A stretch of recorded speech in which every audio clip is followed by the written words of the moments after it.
Vande Mataram. Students, last video में हमने हमारा 4th चैप्टर मुगल एम्पायर का इस्टेब्लिशमेंट और उसका एक्सटेंशन स्टार्ट किया, जिसमें हमने शेरशाह, बाबर और हुमायूं के बारे में लर्न किया था।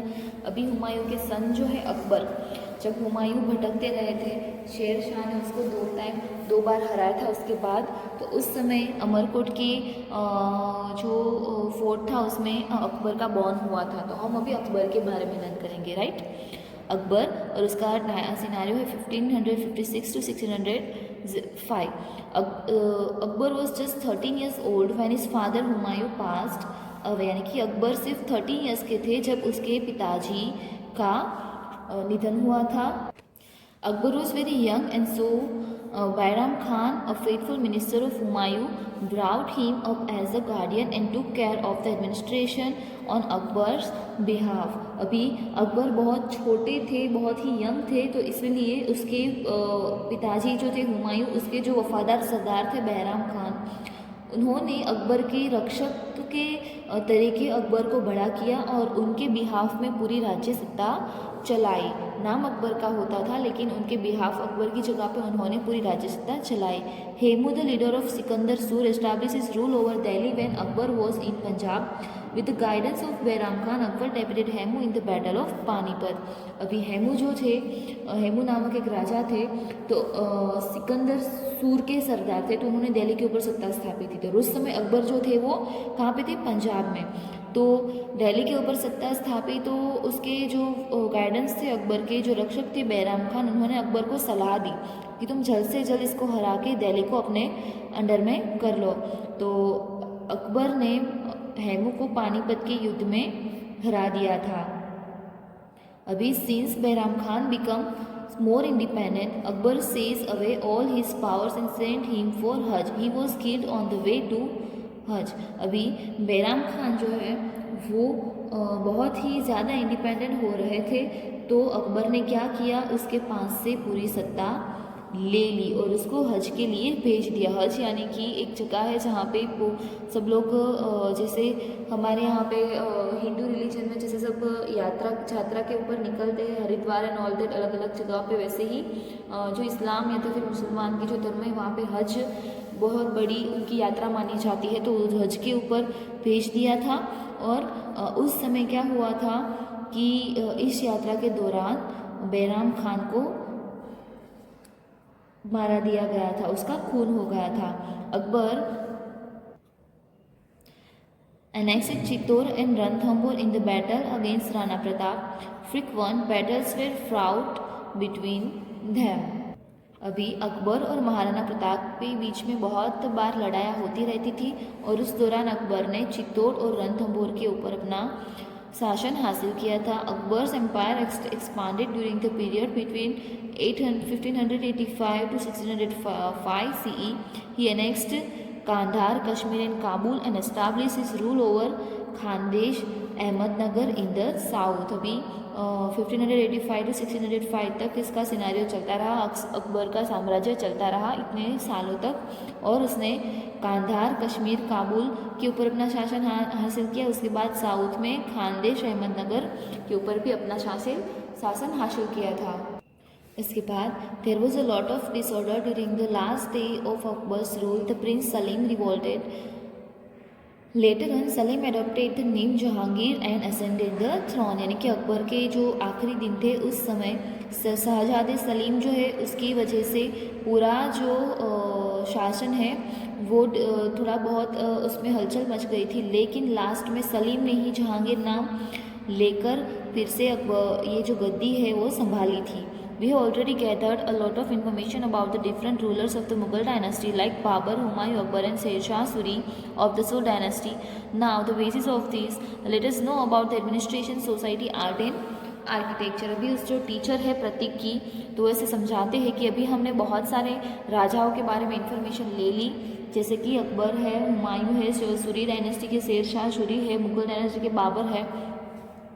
अभी हम उसके administration, society, art and architecture के बारे में लर्न करेंगे, तो हम भी उसके साथ साथ लर्न करेंगे, राइट। नेक्स्ट पेज से relation of Mughals with other rulers, मुगलों के दूसरे शासकों के साथ relations. When Humayun has escape even the Hindu rulers gave him shelter, यानी कि जब हुमायूं को भटकना पड़ा था, जब शेर शाह ने उसको हराया था, तो उस समय उन्होंने हिंदू फैमिलीज़ को भी फैमिली ने उनको सहारा दिया था। हुमायूं जो थे वो मुसलमान थे, मुगल थे, उस समय हिंदू फैमिली ने उसको मदद की थी।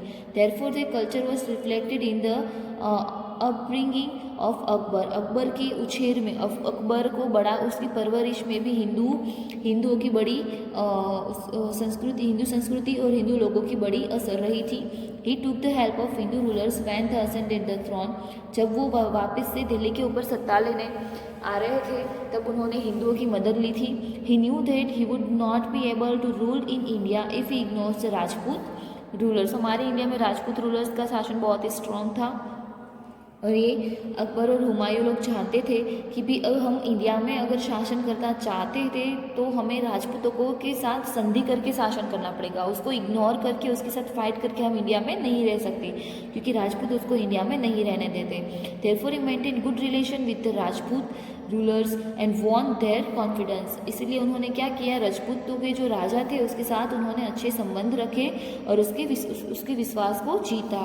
The rulers who did not accept the authority had to face him, जो रूलर जो ऐसी ऑथोरिटी उनको नहीं देता था तो उसको हुमायूं और अकबर को उसको फेस करना होता था।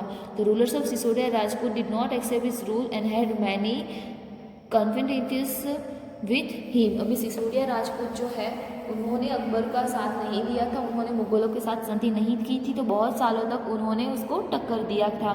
सिसोदिया राजपूत और अकबर के बीच, मुगल शासकों के बीच में बहुत समय तक फाइट चलती रही थी। इसके बाद नेक्स्ट है ट्रेडिशन ऑफ इनहेरिटेंस, यानी कि गद्दी वारसे की जो परंपरा होती है वो। The king was responsible for appointing the successor of the kingdom and it would usually be the oldest son. अभी कोई भी राजा होता है तो वो खुद अपने उत्तराधिकारी को चुनता है और मेजोरिटी वो क्या होता है, उसका राजा के बाद उसकी गद्दी संभालने वाला उसका बड़ा पुत्र होता है, उसी को उत्तराधिकारी चुना जाता है। During the Mughal rule all the son would get an equal share of the empire. Mughal शासन के दरमियान वो सारे जो पुत्र होते हैं उसको एक समान साम्राज्य उसको उसके अंदर डिवाइड किया जाता था। This king of hierarchy was implemented during the Humayun's reign. After that, rulers conspired against each other for the throne. Brothers would quarrel one with one other for the throne, and whoever won ascended the throne of Delhi.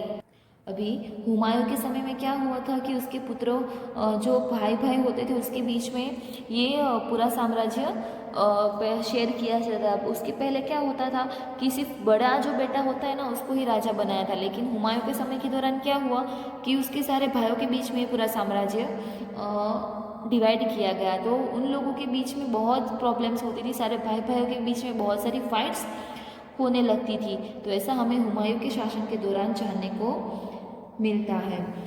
Theme का portion है, should the emperor appoint the oldest son as the ruler और divide the empire among the throne brothers equally और should some other arrangement be made, access your views. हमें यहाँ पे पूछा गया है कि एक राज्य का राजा जो है वो सबसे बड़े पुत्र को बनाना चाहिए या तो फिर उसके भाई के बीच में पूरा साम्राज्य बेचना चाहिए या तो फिर और एडमिनिस्ट्रेशन करनी चाहिए। तो हमें अपने व्यूज़ के ऊपर सोचना है। तो हम क्या सोच सकते, तो I think according to my point of view कि जब बड़े भाई को राजा बनाया जाता है तो छोटे भाई को हमेशा ऐसा गिल्ट रहता है कि उसको राजा के सामने झुकना पड़ेगा, ऐसा, क्योंकि हमारे इतिहास में हमने बहुत सारे राजाओं के फैमिलीज़ में ऐसा बहुत कुछ देखा है। अगर आप इतिहास के बारे में बहुत सारे ऐसे शोज़ होते हैं, सीरियल्स होते हैं, मूवीज़ होते हैं, बहुत सारी स्टोरी बुक्स होती है, उसके बारे में अगर आप देखोगे तो आपको समझ में आएगा। तो फिर भी लड़ाइयाँ होती है अगर बड़े बेटे को कोई शासन देते हैं या तो फिर जब सारे भाइयों के बीच में पूरा शासन बेच डालते हैं या तो फिर पूरे साम्राज्य को वो डिवाइड करते कि भी ये हिस्सा बड़े बेटे का है, इतना हिस्सा छोटे बेटे का है, तो फिर भी एक दूसरे के बीच में फाइट होती रहती है। तो अभी तो ऐसा हमारे यहाँ पे नहीं है शासन करना, तो बहुत ही हम लकी है, अदरवाइज़ अगर होता तो बहुत ही सब लोगों के बीच में फाइट्स होती रहती जैसे एंसाइन टाइम में होती रहती थी। तो अगर कोई अदर आइडिया ढूंढना है तो अभी तो इसकी कोई अवेलेबल नहीं है। अगर आप सोचते हो तो आप दूसरे कौन से आइडिया सोच सकते हो या आपकी सोच के ऊपर डिपेंड है। ओके, तो आज हमें इतना ही लर्न करना है, आगे का पोर्शन नेक्स्ट वीडियो में लर्न करेंगे। वंदे मातरम।